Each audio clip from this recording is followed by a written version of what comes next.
Okay, so far we've all done kind of one-dimensional Metropolis stuff, okay? And now we're working in the two-dimensional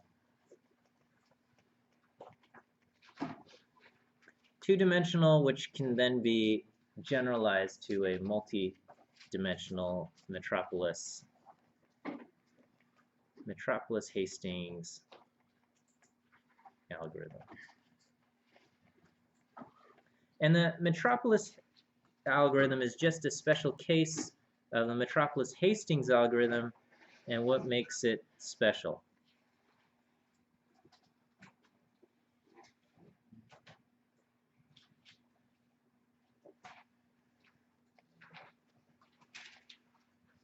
So if I ask Metropolis versus Metropolis Hastings versus the what's the difference here? Metropolis Hastings doesn't have to be symmetric. Yeah, the proposal distribution does not have to be symmetric. Okay, so Metropolis, the kind of your proposal or your jump distribution must be symmetric.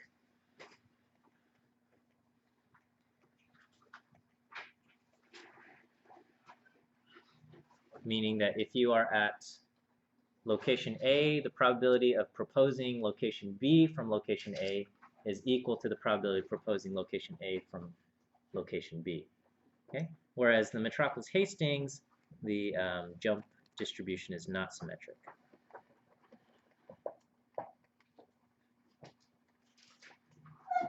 And we have kind of that term to compensate for the difference in proposing the new location.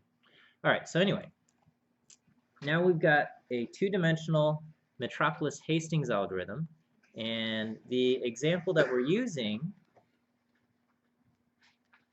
is a kind of a beta binomial, two-dimensional beta binomial setup, okay? Meaning we've got coin 1, and it's not necessarily a coin, but I think a coin is the easiest to think about. Coin 1 has probability P1 of landing heads. Okay, we have a beta distribution prior on P1, and our data is N1 flips and a total of Z1 heads.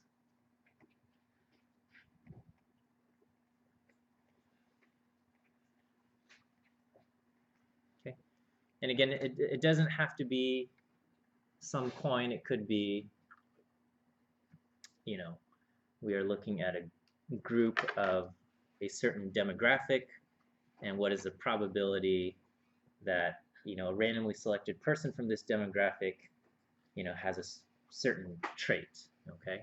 And if the group is large enough, you can treat them as, you know, random, like random coin flips, whether or not the person has that trait.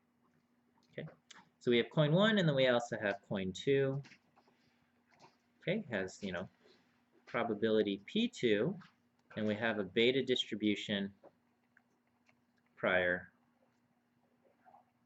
on P2, and our data is N2 flips and a total of Z2 heads.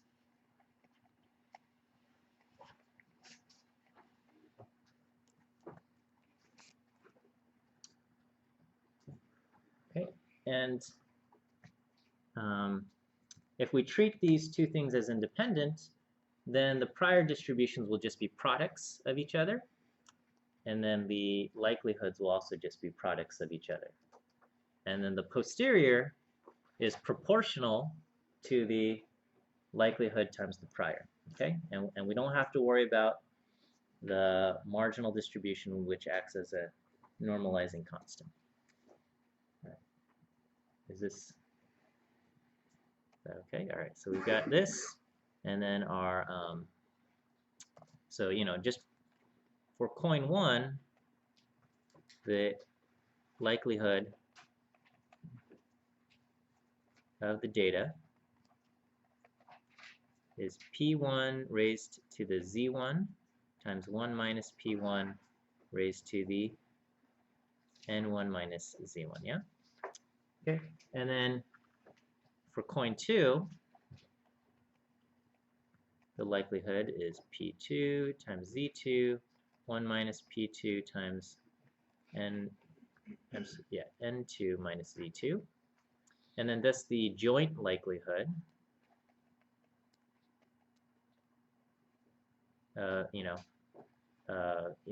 So we have a function of P1, P2 given the data Z1, it should be data N1, Z1, N2, Z2 is just going to be the product of this, right? P1, Z1, 1 minus P1.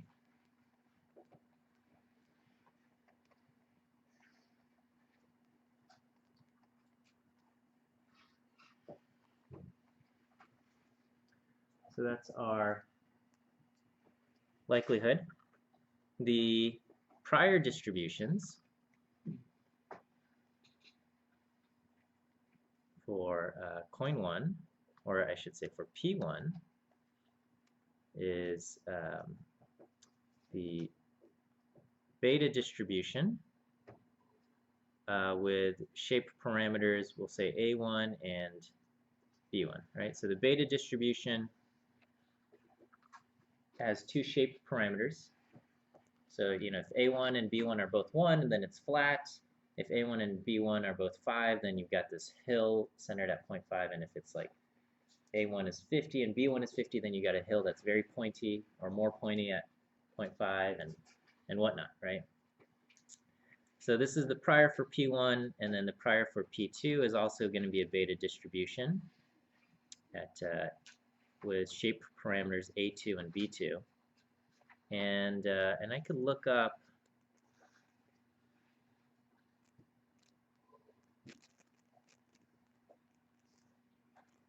the beta distribution here. Nice.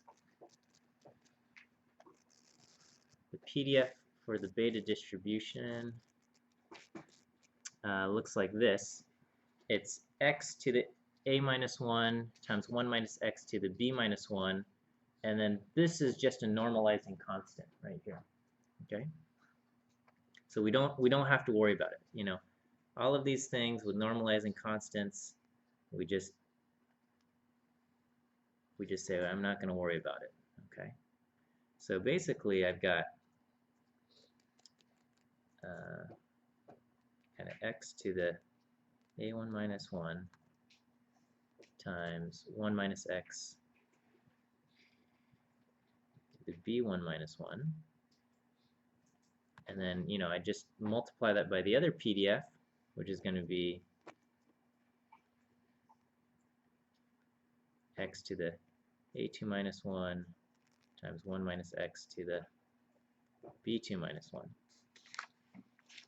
Okay, except it's not x, it's actually, it's our p's. So this is, sorry, let me, I gotta fix this. This is going to be P1, sorry, apologize. P1 to this, and P1 to that, and then this one's P2, and this is P2. All right, but it really doesn't matter, okay? And so, you know, so this is the prior on P1, P2 is this function, and it depends on our A1, B1. And then so our posterior distribution is going to be proportional to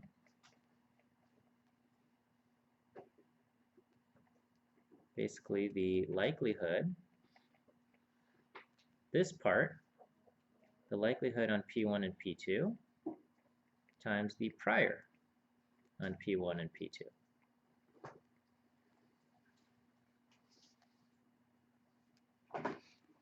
So basically, I'm just going to take this and I'm going to multiply it by this, and then I can combine terms, and we get all of this. So I'm going to just take this. So I just take the likelihood and I bring it down here. This is my likelihood, and then I'm going to just put a multiplication sign, and I take my prior, and well, that's it. Okay. And so that's our posterior distribution. Okay, and then with all of these P1s and all of these P2s and all of this multiplication, you can kind of just add the terms together.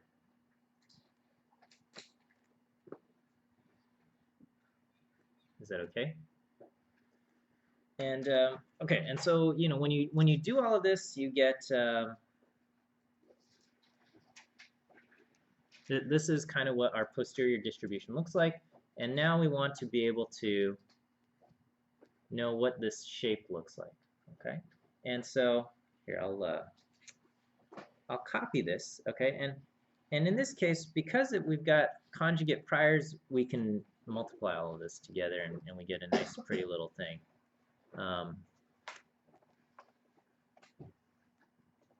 So this simplifies to, I don't know if it really looks simplifies to, but we've got P1 raised to the what? Z1 plus A1 minus 1 times 1 minus P1 to the N1 minus Z1 plus B1 minus 1. Is that, I just want to make sure I'm doing this right. N1 minus, yeah, Z1 plus B1, okay, yep. All right, and then P2 to the Z2 plus A2 minus 1, and 1 minus P2 to the N2 minus Z2 plus B2 minus 1. Okay. That's not so bad. It's a little bad. Okay. But I mean, so we actually have now a function. This is our posterior. It's a posterior of P1 and P2. It's a function of basically two variables. You have to think of N1, Z1, N2, Z2. This is just coming from our data, so these are fixed. And then A1, B1, A2, and B2, these are just properties of our prior. Okay, so it looks really scary, but it's not. Okay, like once I've decided what my prior distribution is, and once we look at what my data is, then it's just, it's P1 raised to some number times 1 minus P1 raised to a different number times P2 raised to another number. Okay, and so we just have a function on P1 and P2. But anyway, and just keep in mind it's the likelihood times the prior. Right?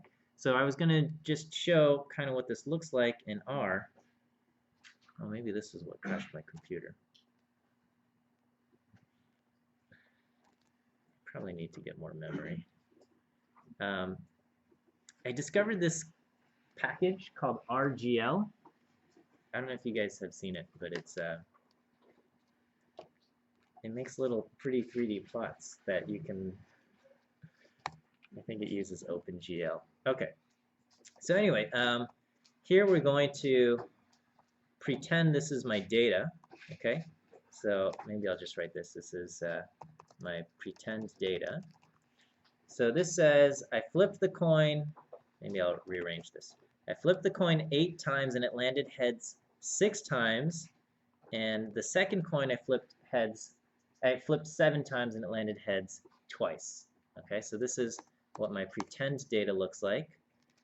And then here's my likelihood function, and it's really just P1 to the Z1 one. It's exactly what we've written out. Okay, so it's just a function of this. All right, and then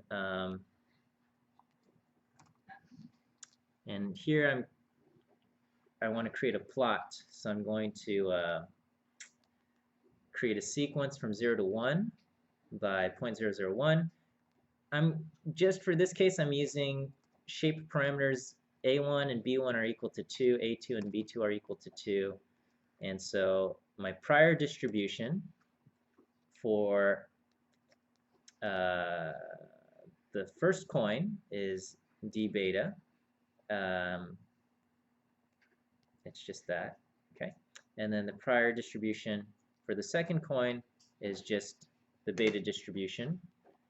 You can assume shape parameters 2 and 2, you know, spanning p. Okay, so if I plotted this, if I did plot just prior underscore 1 type equals L, you know, we get this is what it looks like. Okay, this is just what our prior distribution looks like right now. And so what I'm going to do is I'm going to create a grid. Okay, so here I have basically 1001 values for p, ranging from 0 to 1. Okay, and then I'm going to create a grid using the function outer. And all I'm going to do is I'm going to just take the product of P1, prior 1, and prior 2. So this is going to create a matrix of 1001 in this dimension and 1001 in this dimension. Okay, so it's basically a 1,000 by 1,000 matrix. So there's like 1,000,000 values, but a little bit more because it's 1001. Okay, so I create this, and I get this huge matrix here. What is it? It's 7.6 megabytes in memory with like 1,000,000,2001 elements in it. Okay, and then I can create a contour of this. I'll move. And this is what our contour plot looks like. Okay, so you can imagine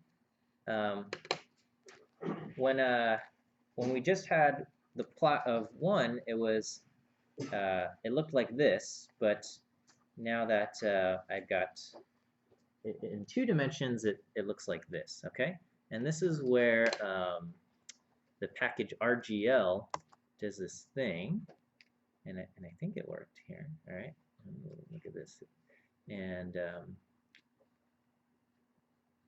come on.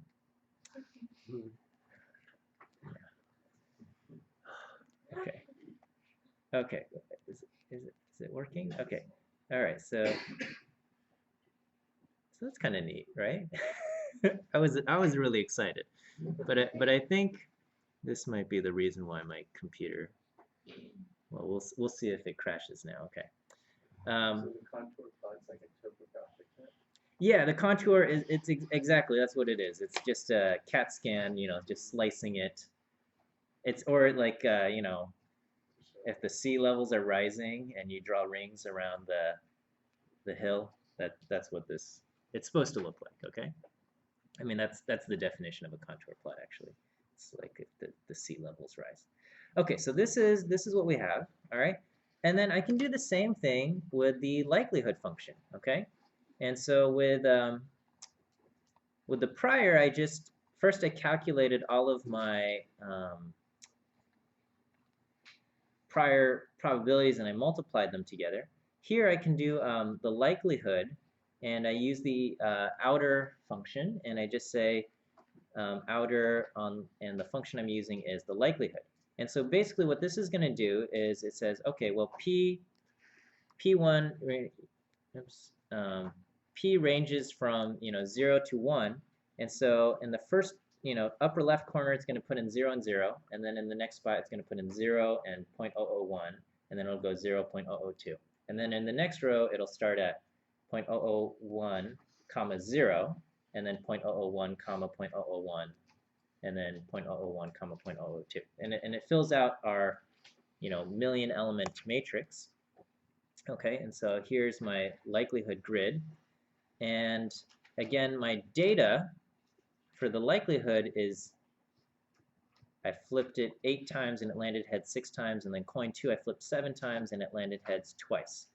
So what is my contour plot going to look like there?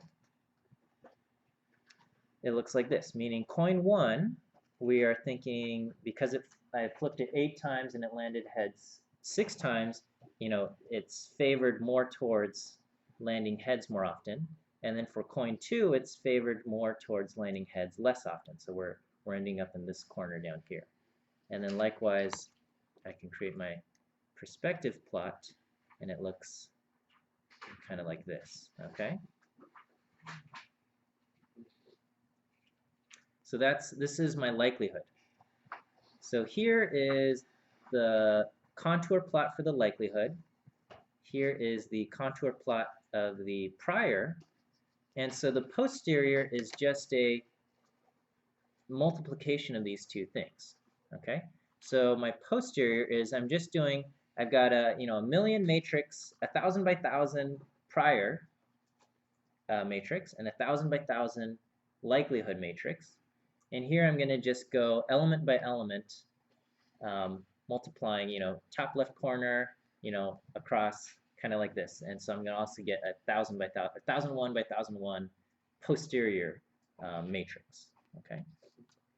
And so I do this, and this is going to be my posterior. And so when we look at the contour of that, it's kind of a bit of a hybrid between the prior, the likelihood, and this is my posterior, okay? Now incorporating the prior into it. And because the prior was so, what we call weak, all right? It wasn't completely uninformative, but it was not very strong. The data plays a much larger role in determining the posterior. And likewise, when I do a 3D perspective plot, it looks like this, which looks very similar to the likelihood, but it's not exactly the same. It's a merging of the prior and the likelihood. Okay, so that's what we have there. What exactly is the prior week? The fact that my shape parameters were only 2. Maybe here, let me just kind of demonstrate a little bit. So here I'm going to increase my shape parameters to 20, and then maybe I'll do 30 and 20, okay? And so if I did this, and then let me just plot d beta, no, I'm sorry, plot prior 1, type equals L. Okay, so this is a lot more pointy, whereas before it was just kind of like this, it looked like an upside down parabola thing, okay? And then prior 2, there's a little bit of bias built into it, okay, because my shape parameter is 30, 20. So if I plot that, oops, I guess I didn't calculate it. Okay, so prior 2, it's not centered at 0.5, okay? All right, and so if I calculate my prior grid and I create a contour plot there, it's a lot more narrow. This is kind of only the range of potential values here. And so we see this is my prior distribution. It's very pointy right up there, okay? And again, if I take a look at my likelihood, this is what it looks like. And so my likelihood is over here, and so my posterior is going to be the cross between the prior and the likelihood. And so when I blend the two together, it ends up over there, okay? So, and that's because the prior was a lot stronger this time, okay? So this is the original prior. It's kind of centered right here, and then after incorporating what I see in the data, the prior gets shifted a little bit towards to accommodate our data, right? And then so our posterior here looks like this, okay? And so because the prior was a lot stronger, the data has less influence on the posterior. Yes. So the original prior we had 2, 2, 2, 2. Yes. I'm surprised that one wasn't shifted up to the top right at all. It looked like it was right. Yeah. Well, 2, 2, 2, 2 is like flip 2 coins, get 2 heads. It's flip 2. It's kind of like you flipped it 4 times and you saw 2 heads and 2 tails. Oh, Kind of. Okay. That's a very loose idea of what it is. Okay. So this is kind of like flip it 40 times and you got 20 heads and 20 tails, and you flipped it 50 times and you got 30 heads and 20 tails. Is it stretching? Just over there? Okay. Okay, so that's what we have. And so because we used a conjugate prior, we know what the posterior looks like, and we can plot all of this. Okay, and because it's only 2 dimensions, doing 1,000 times 1,000 takes us to 1,000,000 elements. It's reasonable. Like it is hard work for my computer, but it's reasonable and it can do 1,000,000 things. Okay, but you can imagine in 3 dimensions now I have 1,000,000,000 values, and in 4 dimensions I have 1,000,000,000,000, and then and it just keeps climbing. And that's a lot of values to do. And so what we want to do is we want to run in order to get a sense of what our posterior looks like. So here we have the exact form of the posterior because we were able to multiply the likelihood and the prior. Okay, and this might not be normalized to 1, but we do know it's proportional to it, so we know that the posterior looks exactly like this and has this shape, and maybe proportionally squished a little bit, but the contours will still look exactly the same. If what we want to do is we want to run a Metropolis algorithm, okay, and we'll say we can still get the form of the posterior, okay. We still have a formulaic form of the posterior, but imagine we did this, but maybe it was like 5 coins, okay. We were flipping 5 coins, and so in order to do kind of this grid method where I have, I do 1,000 by 1,000, and now I'm at 5 dimensions by 1,000 by 1,000 by 1,000. That's too many things to try to calculate. And if we look at it, it's actually very sparse. Most of the area is like 0, okay? And then there's only really one zone where of interest to us, okay? And so trying to do all of the calculations where we're calculating a whole bunch of things that are very close but not exactly 0 is kind of a waste of computational power. So this is where the Metropolis algorithm and Markov chain Monte Carlo plays is beneficial, in that we can start the chain somewhere, and if we if we propose a new value, we'll kind of move in that direction, and if it increases the probability, and then once we kind of get to this zone here, we're probably going to stay within this zone out here. It would be on very rare occasions that we would end up outside of kind of the zone of interest. And so so we would use the Metropolis algorithm, okay? And so the Metropolis algorithm works just like it does before. What are the steps in the Metropolis algorithm?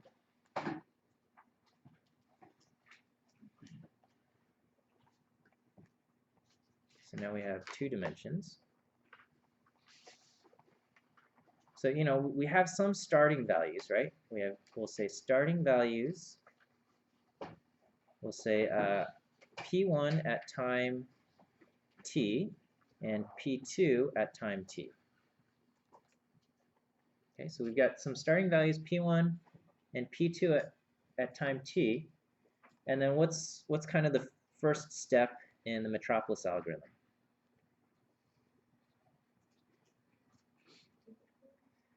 Okay, yeah, so for the discrete case, we flipped a coin to decide either to go left or to go right. Okay, this is a continuous case, so we have to use a jump distribution, and we propose a new location to test out. Okay, so we use a jump or a proposal distribution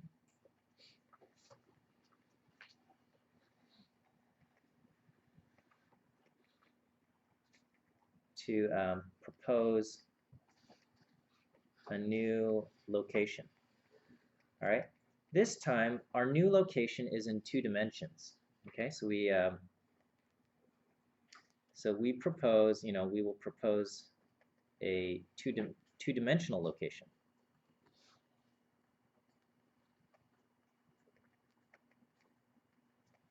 So this will be kind of we propose, how do I call this? P1 proposed, P1P and P2P. All right, P1 and P2, these are our proposed locations. Okay, and so for the two-dimensional case, this can come from, you know, what do you think is a good way to propose values in 2 dimensions? Okay, well, for the if we're doing Metropolis, if we want a symmetric distribution, you know, a symmetric choice would be a two-dimensional 2D normal, right? So we have, you know, kind of a normal distribution with centered at P1 and P2 at time t. Is that right? Okay, so this is our mean. I'll say mu is equal to that. And then, you know, we would have some kind of sigma distribution, probably just a constant. I'll call it S times the identity matrix.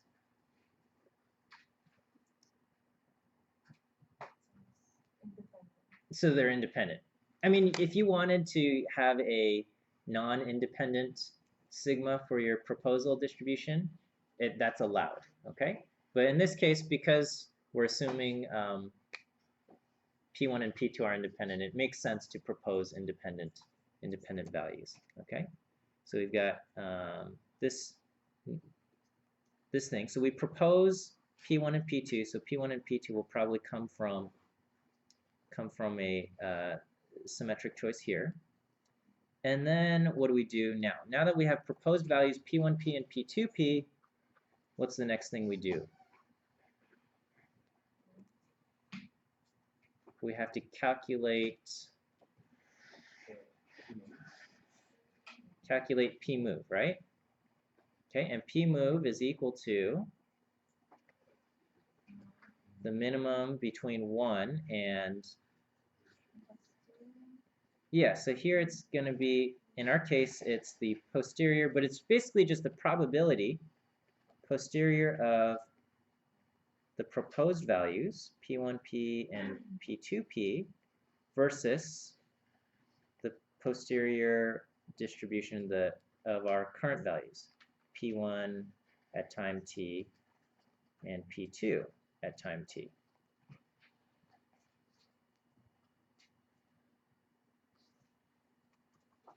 And then what do? We move with probability P move. Okay, and if we move, what happens? P1 at time t plus 1 is equal to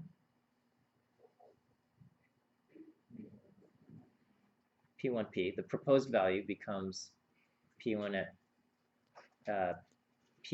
time t plus 1. Okay, and then same thing with P2. And then if we don't move, if no move, then what? Then P1 at time t plus 1 is equal to P1 at time t. We just reuse the same value. And that enters the chain again. And then we repeat. And we just do this over and over and over again. And so, you know, proposing, run out of time here. Okay, so our proposed value, we can do RMV norm, just 1, with a mean equal to our current value of P1 and P2. Maybe I'll call this P1 current and P2 current. Okay, this is going to be a proposed value. We have a function for the posterior, and then our P move is going to be basically posterior of the proposed values